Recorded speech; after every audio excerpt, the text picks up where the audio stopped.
to episode 6 of The Gem on the Queen's Crown, a podcast about Cincinnati and Dayton, Ohio sports. Lee W. Mowen with you here. Follow me on social media, Twitter, Facebook, Instagram, the whole spiel, the Lee W. Mowen. And you can also check out GCSN Sports on Facebook and Twitter, the official host of The Gem on the Queen's Crown. Let's jump right into episode 6. It is the beginning of fall sports. And what a time for fall sports it is. Today, this episode being recorded Wednesday, the 23rd of August. It is quite beautiful out there. Mid-70s, sunshine. Can't beat it. So, normally when I say fall sports, what's the first sport you think of? Football! Yes, there is a ton of football out there. High school football, definitely the crowning sport of Southwest Ohio. Great programs all around the state, but Southwest Ohio always seems like it's got the concentrated level of talent. And with high school football in Ohio, not everyone gets into the playoffs. As like any other sport where you play at least one game in the postseason. With football, you have to be in the top certain amount of numbers in the state to qualify for a playoff game. Most of the divisions are the first 8 get in, and if you're 9 or below, tough. I think it's Division 1 that is 16, I believe. They increased that since Division 1, the big schools. There's so many of them in the state of Ohio. But when I talk to you about college sports, college football, of course, is king. If you talk to most of the fans around here, they'll tell you that I only watch Ohio State football. But what if I tell you that there's more sports out there than just OSU football? Yeah. And no, we're not going to talk about OSU football. This is a podcast about Cincinnati and Dayton, Ohio sports. So the first thing I like to dive into is college football. There's a numerous amount of programs in Southwest Ohio that play the gridiron sport. You got a couple D1 schools with Cincinnati, Miami, big rivalry there, especially a big game at the campus of Miami University. We'll get into that in a little bit. There's also Dayton, which, yes, Division I program, but football does not take scholarships. In the old terms, that's 1 AAA. Not sure what the term is nowadays. There's FBS, your bowls, FCS, an actual championship, and then there was 1 AAA. And, of course, you have a couple D2 schools, Central State, Urbana, D3 schools, Wilmington, Wittenberg. You have a couple clubs as well. Miami University, again, they not only have a varsity D1 program, they have a club program that's pretty darn good. Wright State University, their club program, very good as well. Xavier University used to have a club program when I was back in college at Wright State. However, I couldn't find any information before today's recording of anything new about Xavier football.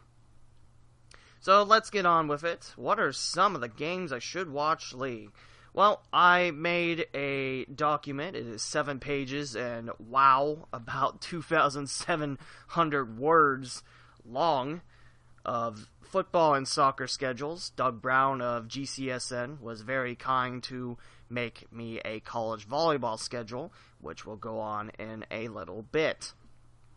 So football, what can you see around the area? Well, we'll start off with Wright State's club team. They play at Mowen Field, which is behind Alumni Field. It is on the campus of Wright State University. When we first started the program, by we, I mean I was part of the very first group to get football for Wright State. The first spring game was played at Wayne High School at Huber Heights. And then the next few seasons were played at Bellbrooks Field, which I believe is Miami Valley South Stadium. Someone can correct me if that's not correct. But Mulholland Field was built up when they were redoing Alumni Field, and it's very nice to have the club football team on campus. So the first game at home of the season is going to be September 30th against the Ohio State Buckeyes. Yes, not only they have a varsity program too, but they also have a club team as well. And that's going to be homecoming. The first home game and the second game of the season for Wright State will be played at 2 o'clock, so you got your football action, and also Wright State will have soccer games that day as well. More on that later when we splash into soccer. And then the Raiders host the Miami Redhawks on October 14th, and then the next Saturday, the 21st of October, against the Pittsburgh Panthers. And then they finish off the season on the road at Ohio State and Pittsburgh. They start off the season the 16th of September at Miami University's Yager Stadium. Club team and the varsity team share a home in Yager. We now jump to Miami's club team, play the host Wright State to open up the season. I just realized, going off Miami's schedule, the days are off. Miami lists the Wright State home game on the 17th, Wright State listed on the 16th. It could be human error, could be, my error on that, but this is why I pulled from Twitter. Redhawks will host Pittsburgh on the 30th of September, go on a 4-game road swing at Wisconsin-Milwaukee, at Wright State on the 14th, at Ohio State on the 21st of October, and then at Pitt on the 28th before winding up the season on the 4th of November against Ohio State's club team. We now jump to the Dayton Flyers. They play at Welcome Stadium, right next to UD Arena. Got a good program led by Coach Chamberlain, a good friend of last week's guest, Mark Schlemmer. And they start off the season on the 2nd of September at Robert Morris, before going home to Welcome for a 1 o'clock battle with Southeast Missouri on the 9th of September. Next home game's the 16th against Duquesne Dukes, one of 2 teams that also call the Atlantic 10 home for non-football sports, but are in the Pioneer Football League. And the Pioneer Football League, very good league, however, known for one thing. Most of the opponents are eastbound, in the eastern part of the United States, except for one, that's San Diego. And San Diego is coming to Dayton on September 30th. That is after a road game at Morehead State. September 30th, the Flyers host San Diego at noon. That's the only non-1 o'clock start for the Flyers football team. To start off October on the 7th, Dayton's at Drake, before hosting Campbell on the 14th, at Davison, the other A10 member that calls the Pioneer Football League home to its Gridiron Wildcats. On the 21st at Davison, October 28th, Dayton hosts the Butler Bulldogs of Indianapolis, Indiana, before hosting their final home game on the 4th of November against Marist and the Red Foxes, and then closing out the season mid-November at Valparaiso in northwest Indiana. Now we jump into D1 for the Miami Redhawks. Like I mentioned, Yager Stadium, the home of the Redhawks. Last year started 0-6, but came back and won 6 in a row. They qualified for a bowl, and unfortunately the Redhawks did not win that bowl game, but Coach Martin does have his Redhawks on the right warpath. Starts off with a road game at Marshall on the 2nd of September for opening up the home slate against Austin Peay and the Cincinnati Bearcats, that game being the homecoming, Cincinnati versus Miami in Oxford, Ohio. Great rivalry there, Cats and Hawks. Then, to start off MAC play, Miami takes the road on the 23rd of September at Central Michigan for another non-conference slate, a big one, as the Fighting Irish of Notre Dame host Miami on the 30th of September, close out the month. Family weekend, October 7th, as Bowling Green flies into Oxford, Ohio, for Miami goes on the road at Kent State on the 14th. And then we'll have 3 home games left of the last 5 for Miami, Buffalo and Oxford on the 21st. Halloween, the Redhawks at Ohio, I believe that's a Tuesday.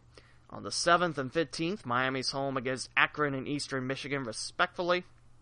And on the 21st of November, Miami closes out the regular season in Muncie, Indiana, against Ball State.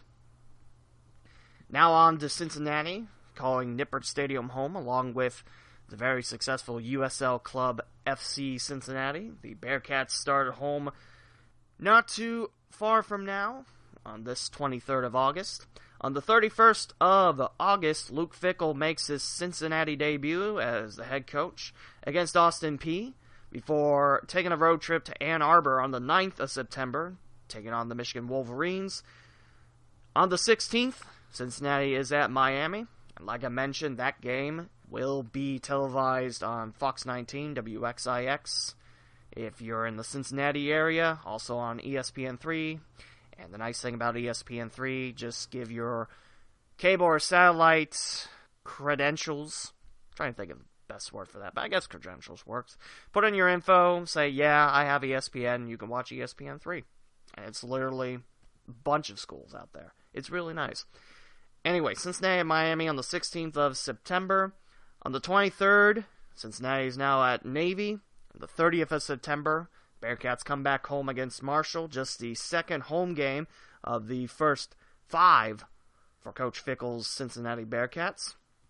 And then it's time for American Athletic Conference play. Starts off at home on the 7th of October against Central Florida, and on the 21st, SMU in Cincinnati. On the 28th, Cincinnati has their first road conference game. They're at South Florida, and on the 4th of November, they're at Tulane. Coming back home on the 10th versus Temple, on the 18th of November at East Carolina, and close out the regular season on the 25th of November against the Yukon Huskies. And that closes out the D1 portion of the Cin-Day area.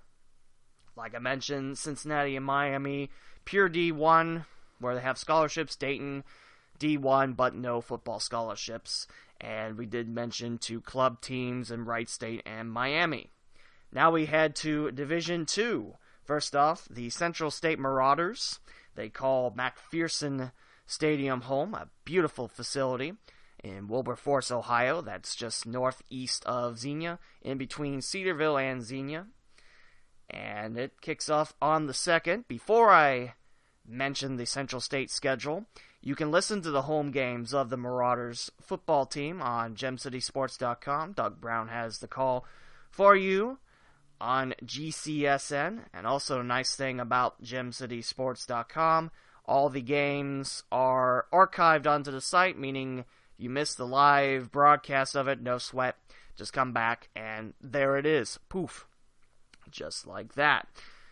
Starts off the season, the Marauders do at home on the 2nd of September against Elizabeth City State University, before starting conference play in the Southern Intercollegiate Athletic Conference. The northmost team is Central State, followed by Kentucky State. Most of the schools, as the Southern would lead you to believe, around the southern states: Georgia, Alabama, Mississippi, Tennessee. I think there is a school in Florida. Don't quote me on that. Clark Atlanta is the first road game for the Marauders. That's on the 9th of September, before Central State comes back home, takes on Morehouse College on the 16th, another conference game. And on the 23rd of September, make your way to Indianapolis, Indiana for the Circle City Classic at Lucas Oil Stadium, home of the NFL's Indianapolis Colts, and what replaced the now demolished RCA Dome. That's right, Central State will take on their arch rivals, the Kentucky State Thoroughbreds. Back on the road goes Central State. They're at Benedict College on the 30th of September, before coming home for homecoming on the 7th of October against Miles College. Arkansas Pine Bluff, the next opponent. I believe they're D1, and that'll be on October 14th. Marauders have their last home game of the season on the 21st of October against Fort Valley State, and the last 2 games of regular season conference road battles at Tuskegee and Lane College. That's your Marauders lineup. Now we take a look up north to the Urbana Blue Knights. Urbana University, very big game on the 28th. The Blue Knights will have their first football night game. That will be quite the exciting event. They're taking on Charleston on the 20th of September. But first, Urbana's at West Liberty, start Mountain East Conference play. West Liberty awaits Urbana on the 31st of August. On the 9th, the Blue Knights come home on the 9th of September, take on Fairmont State. No relation to Kettering Fairmont. That's in West Virginia, Fairmont State. For hitting the road against fellow D2 opponent Lake Erie on the 16th, and another road battle in Mountain East play for Urbana at West Virginia Wesleyan on the 23rd of September. Mentioned the first night game at Urbana, Charleston in town on the 28th of September. Follow that up with a road battle on the 7th of October against Virginia Wise, another conference game. Notre Dame College, which is Northeast Ohio. I don't think there's any relation other than the name to the South Bend, Indiana institution. On the 14th of October, it is the Falcons of Notre Dame College coming into town. Followed up with a road game at Shepherd, a homecoming battle versus Glenville State on the 28th. At West Virginia State on the 4th of November, and close it out the regular season, 11-11 versus Concord. No, not from New Hampshire. They are from West Virginia as well. Most of the Mountain East hails from the West Virginia area. Now on to D3 football. Quite a couple of schools around here that play D3 football, and the thing about D3 sports, there's no scholarships. So we'll start off with Springfield's very own Wittenberg Tigers, and they start off in Pennsylvania against Westminster on the 2nd of September, before coming home against Oberlin on the 16th, at Kenyon on the 23rd. By the way, this is North Coast Athletic Conference play for the Tigers. Oberlin at Kenyon, and then on the 30th of September versus Denison, the Big Red. I don't think they have anything to do with the gum, but that's another random off-the-wall reference for you. Hopefully, that makes you enjoy my podcast. At Hiram on the 7th of October is Wittenberg, followed up with an Allegheny home game on the 14th. 21st at DePaul in Indiana, just west of Indianapolis, are the Tigers, and DePaul, this campus spelled with a W. Nothing to do with the campus spelled with an L on the end in Chicago, the Blue Demons they are. At Wabash, at the 28th of October, and 2 home games to close out November in the regular season for Wittenberg against Ohio Wesleyan on the 4th, and Worcester comes in on the 11th. And now we make our way to the Wilmington Fighting Quakers of Clinton County, Ohio. Wilmington College, also dubbed C as their new logo and branding suggests. Big news for Wilmington and also Earlham College out of Richmond, Indiana. The Quaker Bowl is back. And no, this has nothing to do with oatmeal. No, but Wilmington and Earlham are going to recreate the Quaker Bowl, which historically is a traveling trophy for football and men's basketball, but this edition features every single sport, and a win is a point, a draw is half a point. Whoever has the most points wins the cup. It'll stay in either Clinton County, Ohio, Wilmington, Ohio, or Richmond, Indiana, Wayne County. So that is quite a bit of news. You can check that out. WilmingtonQuakers.com's got it on the website. They do face the Quakers of Earlham first on the 2nd of September before taking a road trip to Otterbein on the 16th, hosting Columbus-based Capital Crusaders on the 23rd. The Otterbein game, by the way, starting Ohio Athletic Conference play, and that's a conference that me and Jim DeBelt talked about in episode 4 when he became my first special guest on the podcast. We talked a little bit about that and mentioned how great the OAC and the NCAC are. Also the Heartland, I believe it's the Heartland College Athletic Conference, very similar to those two, except the HC or the Heartland's more based in Indiana. Like I mentioned, Capital at Wilmington on the 23rd September, close out the month on the 30th at John Carroll, and Wilmington continues their road trip on the 7th of October at Baldwin Wallace, before coming home on the 14th against Marietta and Mount Union on the 21st, Mount Union being one of the strongest D3 programs in the country. The Raiders and, of course, Wisconsin Whitewater. Seems like those two teams are bashing heads for the football championship every year. Heidelberg awaits Wilmington on the 28th. Ohio Northern comes into Clinton County on the 4th. of November, and Muskingum awaits Wilmington on the 11th of November to close out the Quakers' regular season. And now we go to the other side of the Quaker Cup, Earlham College in Richmond, Indiana. D3, close to downtown Richmond, nice campus. They start off with 4 road games. Earlham not at home until their 5th game of the season on October versus Franklin College. So that is 6 of the first 7 games at enemy territory for the Earlham Quakers. At Wilmington to start off the season, at Hiram, at Anderson, Indiana to open up conference play, at Defiance, Ohio on the 30th, and then on the 14th at Mount St. Joseph in Cincinnati, Hanover, at Earlham on the 21st, Manchester, the Spartans out of Indiana, they're on the 28th at Earlham. And then one last road game for the Quakers at Bluffton on the 4th, and hosting Rose Holman on the 11th of November. We jump to Mount St. Joseph's football schedule. Like I mentioned, a Cincinnati school. D3, the Lions.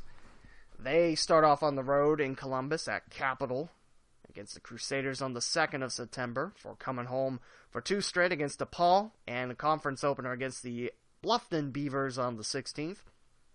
September 23rd at Manchester, 30th to close out the month versus Hanover at home. To close out the regular season, that's 3 of 5 games played on the road at Rolls Holman on the 7th, Anderson on the 21st, and at Franklin on the 28th, before coming home on the 14th against Earlham and Defiance on the 4th. We now jump down the border. Normally, this podcast doesn't cover Northern Kentucky, but since it's part of Cincinnati, we want to talk a little bit about Thomas More College. Starts off with 2 home games. They are in the Presidential's Athletic Conference, the PAC, before becoming independents. They are leaving the conference after this season, I believe. They'll host Franklin on the 2nd of September and Bridgewater, Virginia on the 9th, before making their first conference game a road trip at Washington and Jefferson. Not just Washington, not just Jefferson, but Washington and Jefferson. I think that's St. Louis. That might be Washington and Lee out there, but I think it's out there in the Midwest. Washington and Jefferson on the 16th. Carnegie Mellon awaits the Saints on the 23rd, before homecoming on the 30th for Thomas More against Westminster, another conference game in the PAC. Grove City, Pennsylvania, the next road game on October 7th for Thomas More. Waynesburg at home on the 14th, and St. Vincent at home on the 21st. That's homecoming for Thomas More. On the 28th, it's at Bethany for the last conference road game of the season for Thomas More, and Thiel, the last regular season game at home on the 4th of November. That closes out the regular season for Thomas More. We now jump across the river again to Cincinnati Christian University. They play their games at Williard Stargell Stadium, once home to the Cincinnati Saints, now the Dayton Dynamo. First home game for Cincy Christian against Ave Maria University on the 26th of August, so just a couple days from hopefully when I get this podcast up and live, versus number 3 Reinhardt on the 2nd of September, and then Cincinnati Christian on the road for 2 games at St. Andrews on the 9th and Warner University on the 23rd. Number 8 Lindsey Wilson in Cincinnati against the Eagles of CCU on the 30th to close out September. Open up October with a road game at Cumberland, homecoming versus Campbellsville on the 14th, and Bethel at home on the 21st. Kentucky Christian on the road on the 28th, and Faulkner at home to close out the home portion of the football slate for Cincy Christian, and Georgetown College in Central Kentucky awaits the Eagles on the 11th of November. And that is your local football talk for the Cin-Day area. That's D1, D2, D3, and I believe NAIA, as Cincinnati Christian is. Now we look at college soccer. And college soccer means a lot to me because of my 2 gigs with University of Dayton and Wright State University. In fact, from the day of this recording, tomorrow is technically my 3rd regular season game, but my first in the Dayton area, as I had a fill-in gig with Cincinnati. Very, very excited. Great experience. A lot of fun, as the Bearcats went 2-0. The women's soccer Bearcats went 2-0 to start off 2017. We'll start off with Wright State. And on this file, I have the men's and women's soccer combined. The women's soccer in pink and the men's soccer in black. Wright State gets their season off on the 25th, this Friday, against the Fort Wayne Mastodons. And on the 28th, they'll welcome in the Cincinnati Bearcats. That's a Monday. And I personally know a lot of Dynamo folks that are making the trip to Alumni Field to watch this battle, as Peyton Mowry of UC and Tristan Lyle, Eric Hutton, and Austin Kinley, part of the Dynamo dynamic. That is one of two big games I have circled for Wright State. The other one being against Bowling Green on the 10th. And if you listened or watched my Dynamo broadcast, you'll know I talked that up a storm once I figured out Bowling Green was at Wright State on October 10th. But Fort Wayne, Cincinnati at home for Wright State, 25th, 28th of August, before starting September off with the first road trip. 2 road games in a row for the Raiders. They're at West Virginia on the 1st and at Ohio State on the 4th. Wright State has a winning record historically against Ohio State. Used to be back in the day, Ohio State, Wright State used to have home and homes, but don't really see too much of that. Then Horizon League action starts. Oakland and the Golden Grizzlies picked to win the whole kit and caboodle preseason poll. They're at Fairborn on the 9th of September. That's a big game for Wright State. And then 3 road games for Wright State on the 12th at Duquesne to complete the home and home there. Last year, Wright State won 3-2 against the Dukes of the Atlantic 10.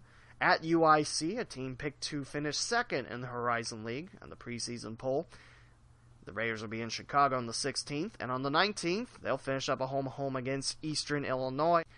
And then back home on the 23rd, more conference play. They'll take on the Green Bay Phoenix. And then Coach Davis, he played his collegiate soccer at Wisconsin. He gets a chance to coach his Raiders against the Badgers at Madison, Wisconsin on the 26th.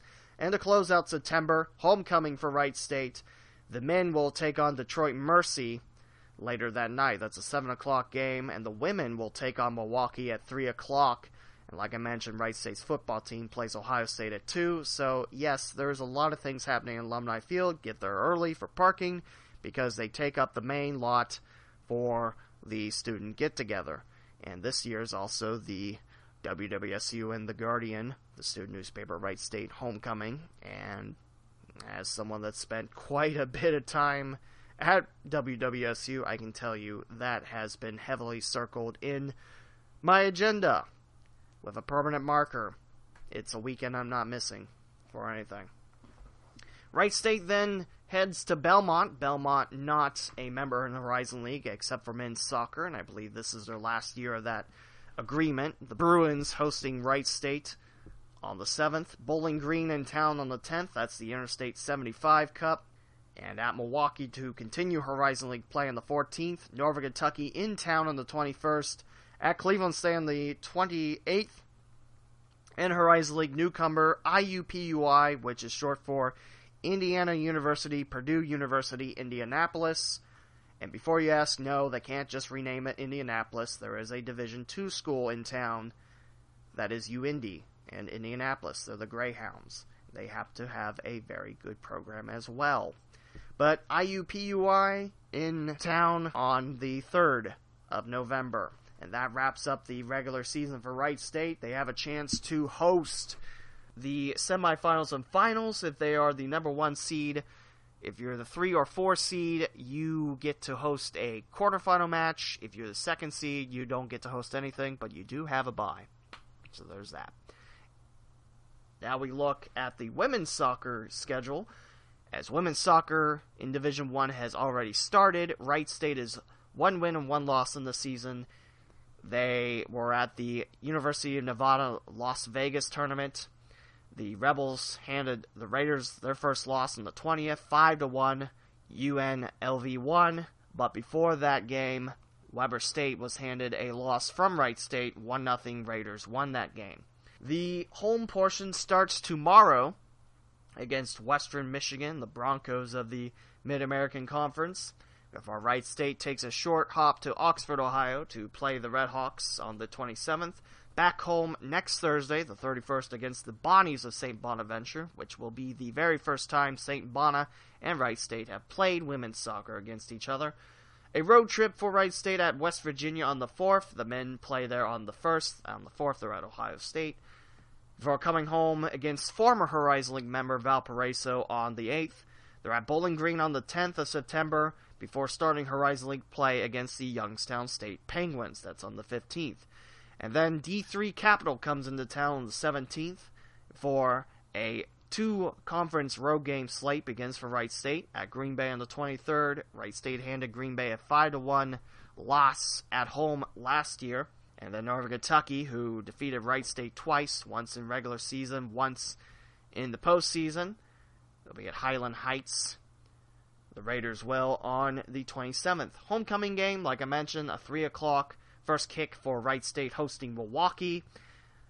And the women at home against Oakland on the 7th. At IUPUI on the 13th. Home versus Cleveland State on the 18th to wrap up the home slate. And then on the road at UIC on the 21st and October 27th. Last game of the regular season at Detroit Mercy. Now we take a look at the Dayton Flyers. My first game with Dayton will be Friday as the men host East Tennessee State University. The Buccaneers at Beaujean Field on the 25th. Coach Courier's Flyers at Fort Wayne on the 27th. Fort Wayne getting a little Wright State-Dayton rally. A little taste at Wright State and home against Dayton. Western Illinois in town on the 1st of September for the Flyers. That is a doubleheader, which we'll get to the women's opponent next. At Belmont are the Flyers on the 3rd, and then the Dayton tourney starts with Fort Wayne, Liberty, and Central Arkansas. The Flyers have Central Arkansas and Liberty. Central Arkansas on the 8th of September, 10th against Liberty. Fort Wayne and Dayton won't play in that tournament because, again, they've already played. They play in northeast Indiana. Fort Wayne will get Liberty first. That'll be the first game of the tournament. Then Dayton, Central Arkansas, the Bears. And then Liberty, the Flames versus Dayton, and Fort Wayne and Central Arkansas before that. Flyers hit the road for 2 at Northern Kentucky and Western Michigan on the 13th and 17th of September. Home versus Oakland on the 20th, and at West Virginia the 23rd. Seems like all the local teams are at West Virginia this season. Wright State's men, women, and Dayton's men. And then conference play starts. The Atlantic 10 gets underway at Davidson for the Flyers on the 30th.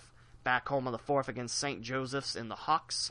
George Washington awaits Dayton on the 7th of October. St. Bonaventure at Dayton on the 14th. At St. Louis on the 18th. The westernmost team in the A-10. St. Louis and the Billikens. Flyers host UMass on the 21st. At Duquesne on the 28th. And November the 1st, the last home game for the Flyers of the regular season. Coach Greg Andrulis, most notably known for leading the Columbus Crew their first few years in the MLS and also leading the Wright State Raiders for quite a long time. He'll take his Patriots of George Mason to Beaujean Field against the Flyers on the 1st of November. And then the Flyers host the Atlantic 10 men's soccer tourney. That will begin November 10th. The quarterfinals will be held by the higher seeds, but Dayton will get to host the whole kit and caboodle, regardless if the Flyers make the tournament or not. So that'll be lots of soccer to catch if you like yourself some college soccer. And I'm saying this with an inflection because guess what? I'm announcing it. And I cannot wait. The last time I had A-10 tourney was broadcasting the women's in 2014. Very, very cool. And the Dayton Flyers women actually defeated LaSalle. Now we look at the women. Flyers with a first-year head coach, Eric Goals, taking over the longtime head coach, Mike Tucker. And of course, Coach Tucker coaching the Dutch Lions women's squad this summer. Started coaching, Mike Tucker did, in 1995. He was the head coach of the Flyers for 22 years. Eric Goals now takes over a well-established Dayton Flyers women's squad. They lost 3-2 in OT to East Carolina and 2-0 at UNC Wilmington against the Seahawks. Their first home game will be Sunday, the 27th of August. They'll take on St. Francis, Pennsylvania against the Red Storm. And on the 1st of September, Marshall comes into town for road games at Purdue, Akron, and Kent State. The Flyers come home on the 15th against Ohio. And the good old Xavier-Dayton battle lives on in Cincinnati on the 15th. The Musketeers women host the Flyers. Before A-10 play starts, VCU hosting the Flyers on the 21st. First A-10 home game against George Mason 24th. LaSalle's on the road for the Flyers on the 28th. And then to open up October, Dayton on the road for 2 conference games and make it 3 conference games and home for 4. Flyers will be home against Davidson on the 1st, Duquesne on the 12th of October, George Washington on the 15th and the 19th against Richmond. Richmond Spiders being the host for the women's soccer tourney, by the way. And on the road at St. Louis on the 5th, St. Joseph's on the 8th, and UMass to close out the regular season on the 22nd. It closes out the Dayton Flyers women's soccer and men's soccer talk. Miami University, they do not have a men's soccer team, just women's. Historically, yes, Miami did have a men's soccer team, but that was back in the time that they were known as the Miami Redskins. The Red Hawks do not have a men's soccer team, just women's soccer team. They have an 0-2 record to start off 2017. They lost at St. Louis, an A-10 foe, 3-0, and at Louisville, 2-0. First home game will be the 25th for the Hawks. They'll host Miami, Florida. And of course, Miami, Ohio, Miami, Florida. The difference is Miami University's in Oxford, Ohio, and was first. And University of Miami, that's in Florida. They're the Hurricanes. And actually, the Hurricanes women's soccer team was at Dayton a long time ago. I guess that was first or second year I was PA for Dayton Flyers soccer. And then Miami hosts Wright State on the 27th, a good battle there. And if you don't know your history, Miami University had a branch where Wright State is. That was kind of the birth of Wright State University. Illinois makes their way to Oxford, Ohio on the 3rd of September before the Red Hawks hit a long, extensive road trip away from Oxford. At Evansville and Illinois State to close out non-conference play until MAC play begins, and then at Toledo and Bowling Green, 22nd, 24th. First home match in conference play, the 29th against Kent State. Ohio awaits October 1st. Northern Illinois awaits Miami on the 5th. Before the Red Hawks host the 3 directional Michigan campuses. Western Michigan's up first on the 8th, Central Michigan on the 13th, Eastern Michigan on the 15th. Before the Red Hawks have 2 more road games at Akron and at Buffalo for closing out the regular season on the 26th against the Cardinals of Ball State. Now we look at the Cincinnati Bearcats. We're going to start off with the women's squad this time. Like I mentioned, I had the honor of filling in for 2 of those games. The Bearcats won the first game 1-0 against the Bulls and 2-0 against the Boston University Terriers. And their next home game is actually tomorrow against the Pittsburgh Panthers. So 4 home games to start off Coach Stafford's Bearcats. And the brief time I saw Cincinnati's women's soccer team, very, very impressed. Lots of talent to swap in and out. It's a well-oiled machine. The UC Bearcats women's soccer team are very talented. If you have the opportunity, go down to UC and watch them play. Like I mentioned, 2-0 start for UC, beating Buffalo and Boston. Pittsburgh's home tomorrow, and Miami, Florida is in town the 27th. And then UC has their first road matches of the season at Northwestern, Big Ten Cats, and at Northern Kentucky. Last year, the Norse and the Bearcats played, I believe, at Nippert Stadium, and they had the biggest record for a women's soccer match. Ohio, definitely, but I want to say maybe United States. I'm not sure on that, but it was a big record. I think it was close to 7,000 people, which is amazing. Bearcats host Purdue on the 10th, at LSU on the 14th, and then the AAC fun can begin. Central Florida at Cincinnati on the 21st. South Florida in town the 24th. And then the Bearcats hit the road for 2 conference games. UConn on the 28th and Temple on the 1st of October. Morehead State, non-conference thrill for the Bearcats on the 6th. Tulsa, Memphis at home on the 12th and 15th. At Houston on the 19th. And at SMU to close out the season on the 22nd. We now look at Coach Hilton Day's men's soccer Bearcats. And if you know your soccer history around here, Coach Day's a Wright State legend. Coached the women's, coached the men's. Graduated from Wright State. He's the longest tenured Bearcats coach. He started in 2000 for UC, and he went through a series of conference changes when Cincinnati jumped from Conference USA to the Big East, and the Big East to the AAC. He'll start off with a home game against Gardner-Webb on the 25th, and then at Wright State on the 28th. Like I mentioned, if you love your Dayton Dynamo, you will circle that one. You will do everything you can to get to Alumni Field. You don't want to miss it. And I'm not saying that because you get to hear me over the PA, I promise. IUPUI at Gettler Stadium on the 1st of September, and then the Bearcats hit the road Western Michigan on the 4th. Xavier versus Cincinnati, this time at Gettler Stadium on the campus of UC on the 8th. At Kentucky on the 12th, at Bowling Green on the 16th. Again, Dynamo fans, this is a little bit longer of a trip because Cincinnati's at Bowling Green, but you get to see Peyton Mowry and Tate Robertson duel on the pitch instead of being on the same team like they were with the Dynamo. And then AAC play begins. American play starts off at home against Memphis on the 23rd. Non-conference still against Green Bay on the 26th. At South Florida on the 30th. Home versus UConn on the 7th of October. At Temple on the 14th. Another non-conference slant against Fort Wayne on the 18th. Home versus SMU on the 21st. Cleveland State against Cincinnati in Southwest Ohio on the 24th. At Tulsa on the 28th. And the last game of the regular season is at home against UCF, Central Florida, on the 4th. That's your look at Cincinnati soccer. We now take the jump to Xavier soccer.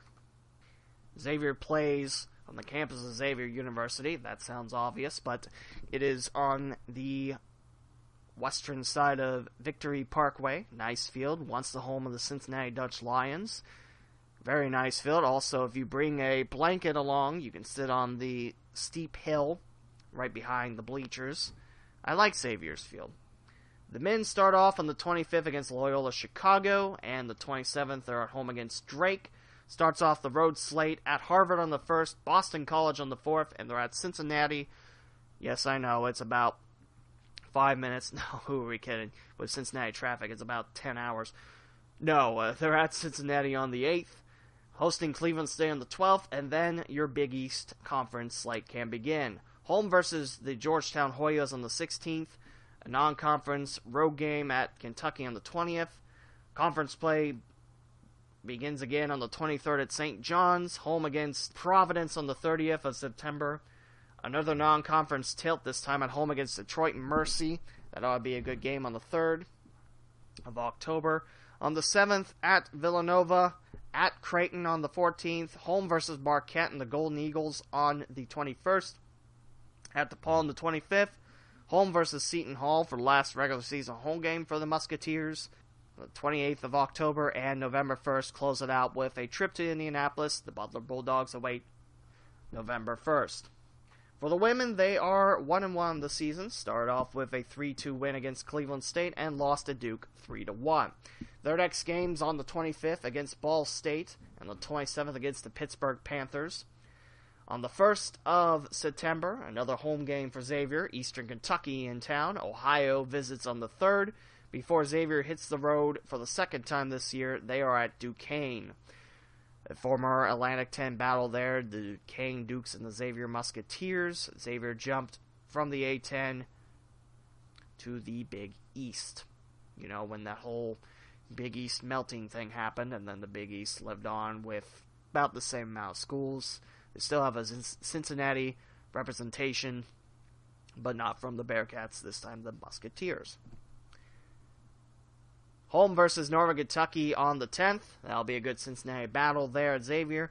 Home versus Kent State on the 14th. Home versus Dayton on the 17th. Lots of home games in the non-conference slate for Xavier. Before Big East play starts, Creighton Providence in town the 24th, 28th. At Villanova to start off October on the 1st.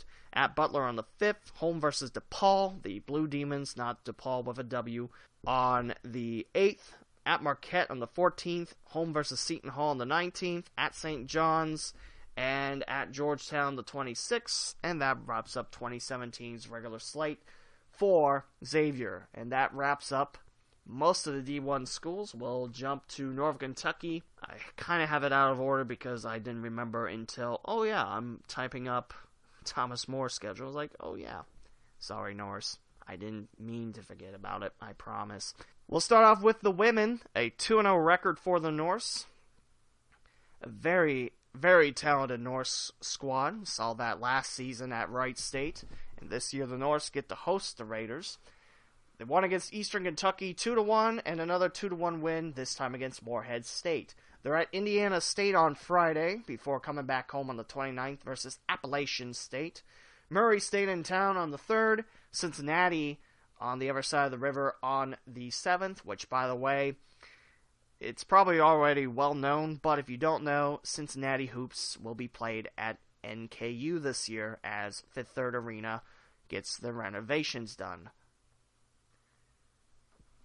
At Xavier on the 10th, and then UIC comes into Northern Kentucky to start Horizon League play. That's the 15th of September at Youngstown State on the 23rd, home versus Wright State on the 27th, at Detroit Mercy on the 30th, at Milwaukee on the 7th of October, home versus Green Bay on the 14th, and 2 of the last 3 conference games are on the road for the Norse. They're at Oakland on the 18th, and newcomers IUPUI on the 27th, sandwiched in the middle of those 2 road games. Cleveland State in town on the 21st. That's the women's side, and for Northern Kentucky, the men will start off against Oakland City. They're non-D1, and I believe Oakland City, one of the founding members of what's now called the Horizon League, back in the 70s. I think they dropped out of D1 in 85 or so, if I remember my history. And then it turns out, no, that's not the right school at all. It's another O-City school, but that's what I remember. UC Irvine in town for NKU on the 27th, and Fort Wayne 2 on September 1st, before the Norse hit the road at Eastern Illinois, and then it is conference time for NKU. Belmont in town on the 9th, non-conference still against Dayton Flyers on the 13th, at Cleveland State on the 16th, home versus Marshall, another non-conference game against the Thundering Herd, home against conference foes IUPUI, home versus Memphis on the 25th, at Milwaukee on the 30th, and then October, the Norse will have 3 home games to 3 road games. 2 home games in a row to start off October against Oakland and UIC on the 7th and 14th, and then the road trip begins for the Norse at Wright State on the 21st, at Detroit Mercy 28th, and at Evansville for a non-conference tilt on Halloween. And on the 3rd of November, Green Bay comes to town to wrap up the 2017 regular season. That's your look at D1 soccer. Now we take a look at non-D1 soccer. A couple of schools in D2 that have programs, Cedarville and Urbana being the 2, and they are quite strong programs, especially the men. As I mentioned on a Dynamo broadcast a couple times, Paulo Pinto had a very strong record. His goals allowed average was around 1. That's for the season. That's not per game. That was a very strong average that Pinto put up for his Yellow Jackets. They'll start off on the 31st at Bellarmine, and then start off home play against Indianapolis and GMAC foe. That's Greater Midwest Athletic Conference, Ohio Valley on the 6th, at Lake Erie on the 9th.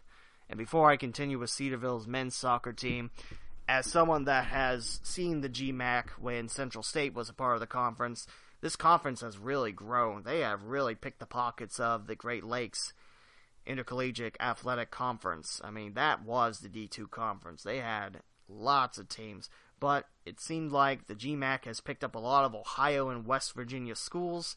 It is quite a strong conference, and I see that Findlay, the Oilers, are now part of that as well for soccer. So very, very cool to see, and very cool to see the GMAC grow in the way they have. For the Yellow Jackets, they'll have home games on the 2nd, the 6th, like I mentioned, Indianapolis and Ohio Valley. At home again on the 19th against non-conference foe California, Pennsylvania. There's also an Indiana University, Pennsylvania too. But these are the Vulcans of California, and they are in western Pennsylvania. They play their home games, or they did once upon a time, at the Ice Garden in Rostifer, Pennsylvania, near Belle Vernon. At home against Ohio Dominican, Kentucky Wesleyan on the 21st and 28th, Trevecca Nazarene on the 30th. At home against Malone, Walsh University on the 12th and 14th of October, and Lake Erie on the 21st. For the women, lots of home games to slice and dice through. The 31st of August, Saginaw Valley State University. Home against Lewis University on the 2nd of September. Ohio Valley, I believe that's a doubleheader for the Yellow Jackets on the 6th.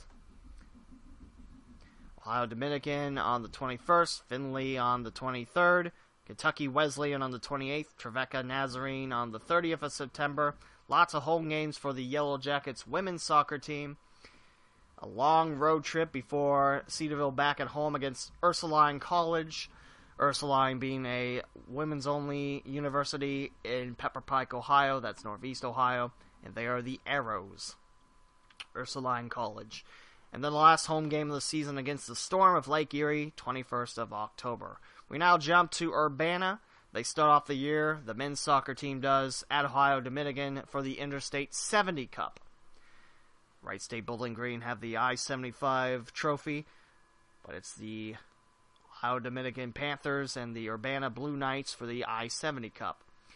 That'll be in Columbus, Eastern Columbus. Real nice campus ODU has. Home for the Blue Knights, they're hosting Gannon on the 6th of September. Mountain East play against Shepherd starts on the 14th. Concord on the 24th. West Virginia Wesleyan at home on the 8th of October. Wheeling Jesuit on the 12th. Charleston on the 18th. And Notre Dame College on the 25th. For the women, their home games look like this. The 31st of August, welcome in the Indianapolis Greyhounds. Notre Dame College to get an early jump on conference play on the 5th of September. Shepherd on the 14th. Concord on the 24th for the women's soccer Blue Knights. Concord on the 24th. Fairmont State on the 6th. West Virginia Wesleyan on the 8th of October. Wheeling Jesuit on the 12th. Charleston on the 18th. West Liberty on the 25th. That's your home games for both Cedarville and Urbana. We now jump to Indiana University East. They are a NAIA program, also in Richmond, Indiana. However, their home games are listed at Centerville High School. That's not Centerville, Ohio. That's Centerville, Indiana. And yes, it does get a little confusing when you follow media personnel in Dayton and Richmond, and Centerville is mentioned quite frequently. This is Centerville, Indiana. They are the home of the Bulldogs, and it is a smaller town compared to Centerville, Ohio. However, I believe they're the home of the Warm Glow Candle Place. You know, if you like candles, which has everything to do with sports. Shut up, leave me alone. Home games for IU East and the Red Wolves are as follows.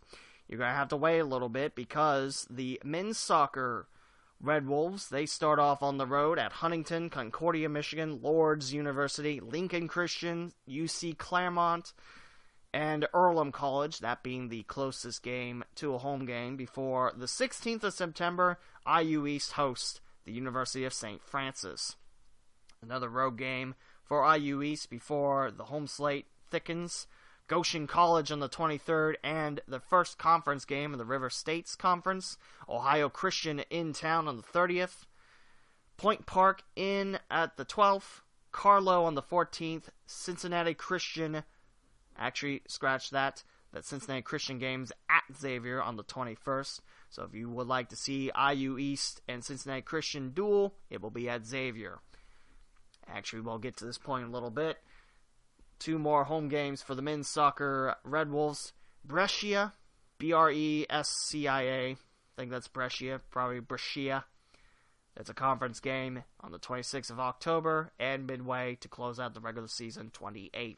For the women, not so long for a wait for the first home game. Indiana Wesleyan in town on the 26th, just a couple days from this recording. UC Claremont in town on the 7th. University of St. Francis, that's a doubleheader on the 16th. Ohio Christian starts off the conference play on the 30th.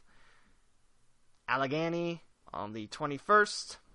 And that is your look at all the IU East home games for soccer. Like I mentioned, a university right off US 27, northern part of Richmond, Earlham, closer to downtown on the west side of Wayne County's biggest city. Now we jump to Division III Earlham. Like I mentioned, they call Richmond, Indiana home.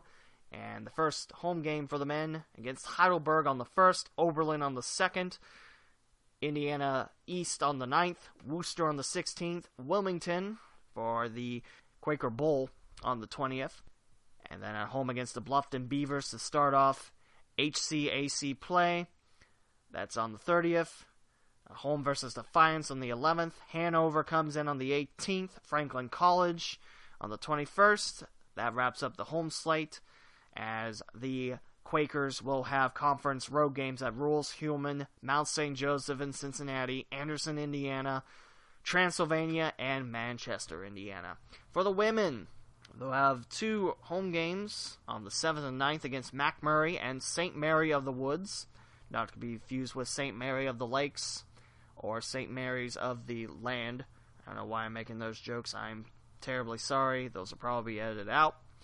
Berea College comes calling into Richmond on the 16th, Marietta on the 23rd, and conference play begins with the Beavers of Bluffton on the 30th, Rose-Hulman in town the 3rd, Hanover on the 18th, Franklin College and Transylvania on the 21st, 25th of October, and close out the regular season at Manchester. We move on back to Wittenberg. Alberto Zaragoza of the Dynamo, he'll lead his Tiger teams against the following home games. Mount St. Joseph, the first one for Wittenberg on the 13th. That will follow a string of 5 road games for Wittenberg. They're at Thomas More, Marietta, Ohio Northern, Anderson, Indiana, Manchester, Indiana to start off the year. At Wilmington, a battle of the W's of Springfield and Wilmington in Clinton County. And that will be part of the Kiwanis Classic. The Quakers of Wilmington hosting a big tournament. And Wittenberg gets the host Quakers and the Hanover Panthers. At Kenyon to start off conference play in the North Coast. Home against Earlham on the 26th. Oberlin and Worcester. Home conference games on the 1st and 7th of October. Denison on the 14th. DePaul on the 17th. Allegheny on the 21st. And for the women, their first home game will be on the 6th against Wilmington. They do have a battle at Wisconsin Whitewater for their classic. They'll take on an opponent to be determined and the host Wisconsin Whitewater squad. Home versus Capital on the 20th. Transylvania in on the 27th. They will have a conference game at Kenyon sandwiched on the road. And on the 1st begins home conference play for the Tigers of the women's soccer squad. Oberlin on the 1st, Worcester on the 7th, Denison on the 14th, at DePaul on the 18th. Allegheny is the last home game for Wittenberg. That's on the 21st of October. Now on to the Wilmington Quakers. Like I mentioned, they have a huge tournament, but first they travel to Ohio Northern against Thomas More and Kalamazoo at ONU. I believe that's around the Ada/Lima area, the Polar Bears as they're known. They'll be home first for that classic, the men's soccer will. Wittenberg and UC Claremont for traveling on the road against Earlham, and then hosting Bethany, Hanover on the 23rd, 26th of September. And then OAC play starts with John Carroll on the road. Capitals at home for Wilmington on the 3rd. Otterbein on the 11th. Marietta on the 14th. Mountain Union on the 21st. And for the conference games on the road, like I mentioned, John Carroll for the men's soccer team. Baldwin Wallace, Ohio Northern. Muskingum and Heidelberg, the student princes, are what Heidelberg is known for. That and being a beer distribution company in Dayton, Ohio. For the women, they'll have the Mount St. Joseph tourney start off the year. Transylvania and the host Lions before coming home on the 9th against Manchester. They'll host Earlham, Anderson, Indiana in town. They'll take on a pair of Ohio teams in Ohio Wesleyan and Ohio Christian on the 20th and 23rd. And then OAC play starts at home against John Carroll on the 7th, against Baldwin Wallace, Ohio Northern on the 18th, and Muskingum and Heidelberg on the 24th and 28th, respectively. The road opponents for the OAC for the women's soccer Quakers are as follows, with at Capital, at Otterbein, at Marietta, and at Mount Union. We now jump to Thomas More, the Saints, not only with a football team, but a pair of soccer teams as well. Make it 3 home games for the Saints to start off the year. September 1st against Wittenberg, the 3rd against Hanover, and the 5th against Center College. That's in Danville, Kentucky. They're at the ONU Invitational as well. They'll take on Wilmington and Ohio Northern, the host. At Kenyon, at Transylvania, home versus Capital on the 23rd, and then conference play starts on the 30th at Grove City. Washington and Jefferson comes into town on the 3rd, Ohio Wesleyan, a non-conference till on the 5th, Waynesburg in on the 7th, another pack battle, Geneva on the 17th, Westminster on the 24th, and road opponents for Thomas More College, St. Vincent, well, Grove City first, but St. Vincent, Bethany, and Thiel. Thiel, I'm sure that's Thiel. Maybe it's Thiel. I'm not sure. I'm sorry. Women, they'll have a tournament at Franklin College against Rolls-Hulman and the host Franklin College. They're at Capital for coming home for their first home game on the 9th of September against Augustana, Illinois. Kenyon in town on the 16th, 23rd against Ohio Northern. And then pack battles begin on the 30th. They're at Grove City, Pennsylvania. Nothing to do with Grove City, Ohio, the suburb in Columbus. Against Washington and Jefferson on the 3rd, Waynesburg on the 7th, Chatham on the 14th, Geneva on the 17th, and Westminster at home on the 24th. For the Saints, their road battles in the pack will face Grove City, St. Vincent, Bethany, and Thiel, much like the men's soccer team. Mount St. Joseph, the Lions, they have a Frostburg State invite to attend to against Bridgewater, Virginia, and the host for hosting Cincinnati Christian and UC Claremont the 7th and 9th of September.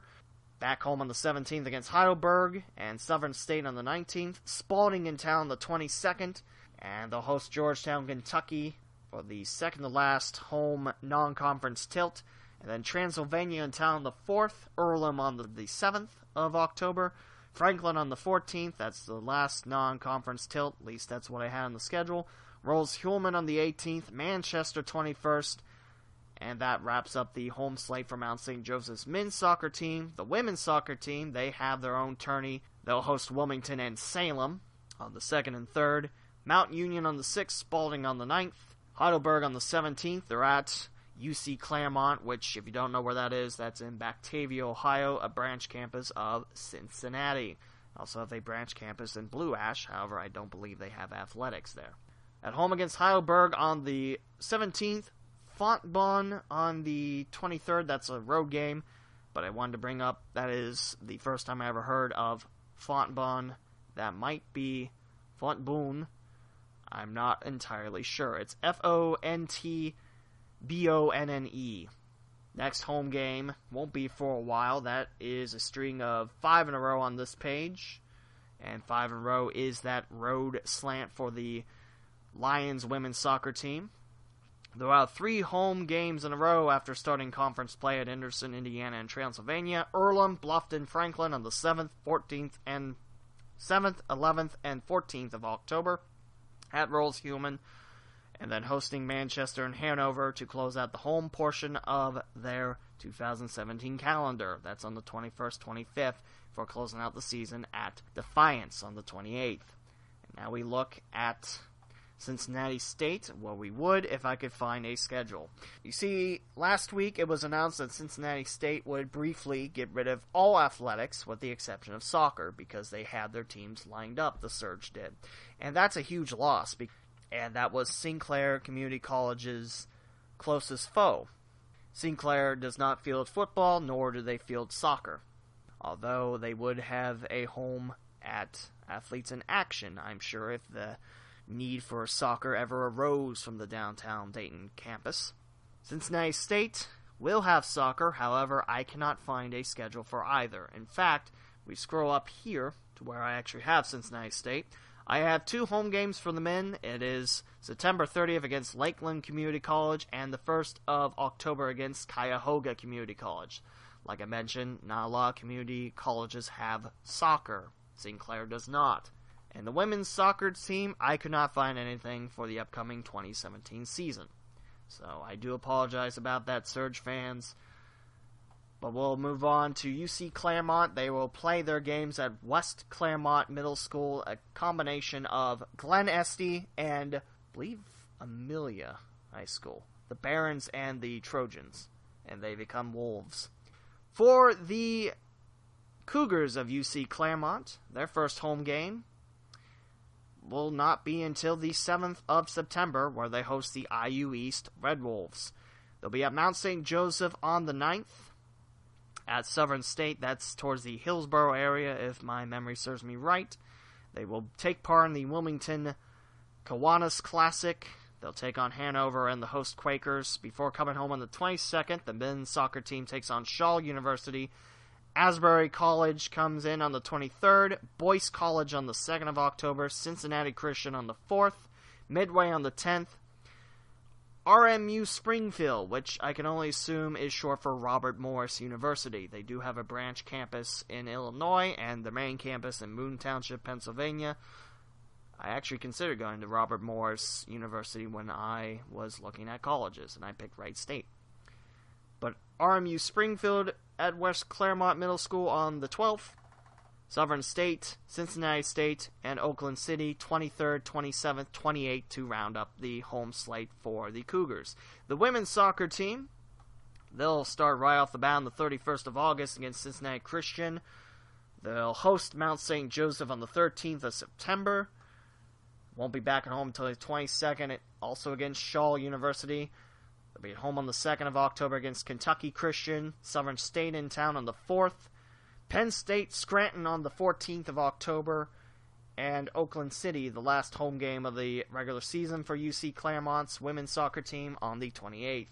And now we get to Cincinnati Christian, the last school I have for soccer. And I have it mapped in such a way where the home games are either at Xavier University or Western Hills. We'll go over what is at Xavier first for the Cincinnati Christian Eagles. They'll host Boyce College on the 5th, Kentucky Christian on the 20th of September, Point Park on the 30th, and they'll host 2 more games at Xavier in October against Brescia on the 14th and Indiana East on the 21st. And the home games not at Xavier, they'll be at Western Hills High School, Lincoln Christian on the 12th, Hiwassee College, Hiwassee. I hate to make you listeners do homework, however, I don't know how to say that either. This is the first time for a lot of schools for me that I'm seeing, so I do apologize about that. So Lincoln Christian, Hiwassee College, 12th, 16th September, that's at Western Hills. Carlo on the 28th, that's a conference game.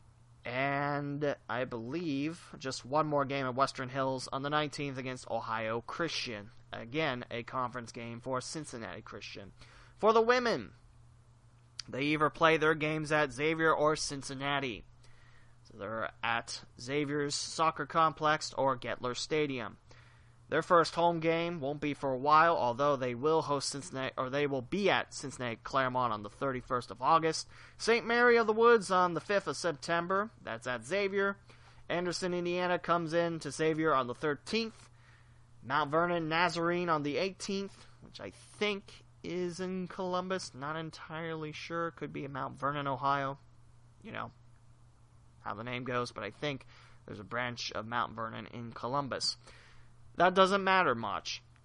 Point Park at Xavier on the 30th, and Brescia on the 14th, and IU East 21st, that's also at Xavier. For the UC home games, Oakland City comes into town on the 15th, Carlo, a conference battle on the 28th, and that's all she wrote for the home games for Cincinnati Christian, and that covers every single college football and soccer. I do apologize for having to cut out a lot of the road games for the non-D1 schools, but that's done to save time. You can go to the school of your choice's website to find those schedules. As I look on Audacity and realize, wow, we have took over an hour pre-editing to talk about football and soccer collegiately. And I look on my listings of what I wanted to talk about. We might have to save college volleyball for an upcoming episode of the podcast. Doug Brown made the college volleyball schedule for me. I want to thank him for taking the time to do that. As we tell you about some other fall sports happening around Dayton. The Dayton Dragons will host their playoff game on September the 6th against the West Michigan Whitecaps. Dayton won the season series 11-8, 11 wins against 8 losses against West Michigan. And at the time, West Michigan, the best minor league squad out there. They have 80-plus wins already on the season. This is a very good Whitecaps squad, despite losing most of their high-powered guns after the All-Star break. The Whitecaps are a good team. However, Dayton has handled them pretty well. It is a best-of-3 series. Dayton gets 1 home game, West Michigan up to 2. And both games will be at a Fifth Third ballpark of your choice. At Dayton is at Fifth Third Field downtown, and West Michigan plays at Fifth Third Ballpark in Comstock Park, Michigan. Also a couple years home to that awful fire that knocked out most of the park. How quickly they rebuilt that park, especially that was during the winter when it was, I don't think it was below 0, but it was pretty darn close. Considering how quick they built that part of the ballpark up, hats off. That is strong work.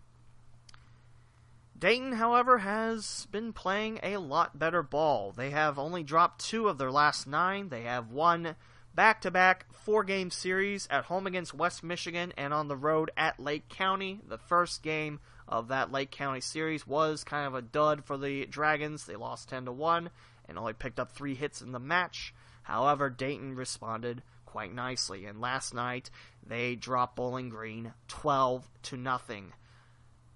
This Dragons team, if they start to come together, they might make it to the second round. Right now, if they get past West Michigan the first round, I don't like being one of these people that just looks past, the intended target of the playoffs. However, right now it would be Bowling Green Hot Rods and the Fort Wayne Tin Caps. And the winner of that best-of-3 would take on the winner of Dayton, West Michigan. So that's what you have to look at. And the winner of that series would take on the winner of the West. If I remember right, it is Kane County and Cedar Rapids that won the first half. Quad Cities, they have about an 8-game lead in the second half. Peoria right now hanging on tight to a wild card spot. The Peoria, Illinois Chiefs.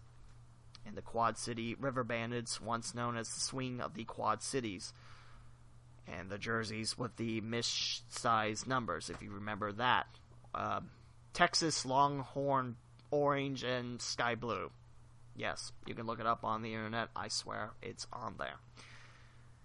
There's also the Meade Cup, a very big tournament for youth soccer, September 2nd and 4th. And what I remember from this, hopefully I'm not misremembering soccer tournaments, but this is one of the biggest in the area. This year they have 2 locations, Ankening Soccer Complex in Beaver Creek and Oak Grove Park in Centerville off of Social Row Road. Also, you got the Backyard Blitz and the Crosstown Showdown coming up. I do apologize about not looking deeply into high school sports in this episode, but like I mentioned, I did not plan on taking an hour talking about collegiate football and soccer, but lo and behold, I did. And also, for you hockey fans, the Cincinnati Thunder, now calling Northland Ice Center in Evendale, Ohio home. They're back in Cincinnati, the Thunder are. Their season starts September 9th. They play mostly weekend games, Saturday, Sunday, so Means you can watch these kids play. They'll be in school around the Cincinnati area, and then once the weekend hits, bam, it's junior hockey time. Had a lot of fun broadcasting the Thunder games that I did last season at South Metro Sports. High school hockey, however, doesn't really start until November. So keep your eye on that, and yes, that will be a future episode where I just talk nothing but high school hockey. Count on it. Next episode is a very special one. We're going to record that Tuesday, maybe even stream it live. Ooh. Brian Reese and Doug Brown have agreed to an interview for episode 7. We're going to talk about the birth of GCSN. We're going to talk about what the station means to the Miami Valley. You can visit them at gemcitysports.com. That's the official home of this podcast. And they have definitely built up a very strong internet radio station. Also, some interesting news in high school sports. In Indiana and Kentucky, high school football starts a week before. So the Richmond Red Devils and the Connorsville Spartans tangled in Richmond, Indiana. The Spartans have not beaten the Red Devils since 1939. They did last week in OT 22-16. I believe that was the final score. Just think about that. Richmond beating Connorsville all those years, from 1940 until 2016. What a record. I think that's 77, 78 years. So a great win for the Connorsville Spartans. And speaking of high school sports, check out the coverage on gemcitysports.com for Soccer Saturday, as Brian Reese has the play-by-play of local high school soccer. Miamisburg at Wayne is the first on tap Saturday, and he'll have the call from Huber Heights, Ohio. Can't listen to the game live? Well, it'll be archived right afterwards. You can also visit gemcitysports.com, check out the schedule. Next week we will give you the whole rundown of the schedule, and hopefully we'll get into college volleyball. By that time, however, college volleyball will have already started, as Wright State and Dayton hit the road for tournaments. For Dayton, they'll be, I believe, at the Northern Illinois tournament, and Wright State makes the trip to California. They're at the Long Beach Classic. Flyers and Raiders getting ready to start off D1 volleyball, another season underway. College soccer, women's already started, men's starting this week. This broadcaster and announcer is tired, and the season hasn't even begun. And that's counting 2 exhibition matches and 2 regular season matches for UC. And this season is going to be outstandingly busy, and I cannot wait. Do apologize for cutting the episode short for college volleyball, but we'll try to get to that next week. Brian Reese, Doug Brown for episode 7, and episode 8, our good friend Mark Schlemmer will come back and join us for round number 2. Wrestling and racing, or wrestling as he says, I think that's what he says, and racing will be talked about. We'll talk a little local NFL, we'll talk a little bit Cin-Day sports. Of course, that's what the podcast is for, local Cincinnati and Dayton, Ohio sports. This is Lee W. Mowen signing off. Don't forget to check out these schools that I mentioned and give them your support. These athletes work hard, and they deserve your fanship. They're excellent representatives of the Cincinnati-Dayton area.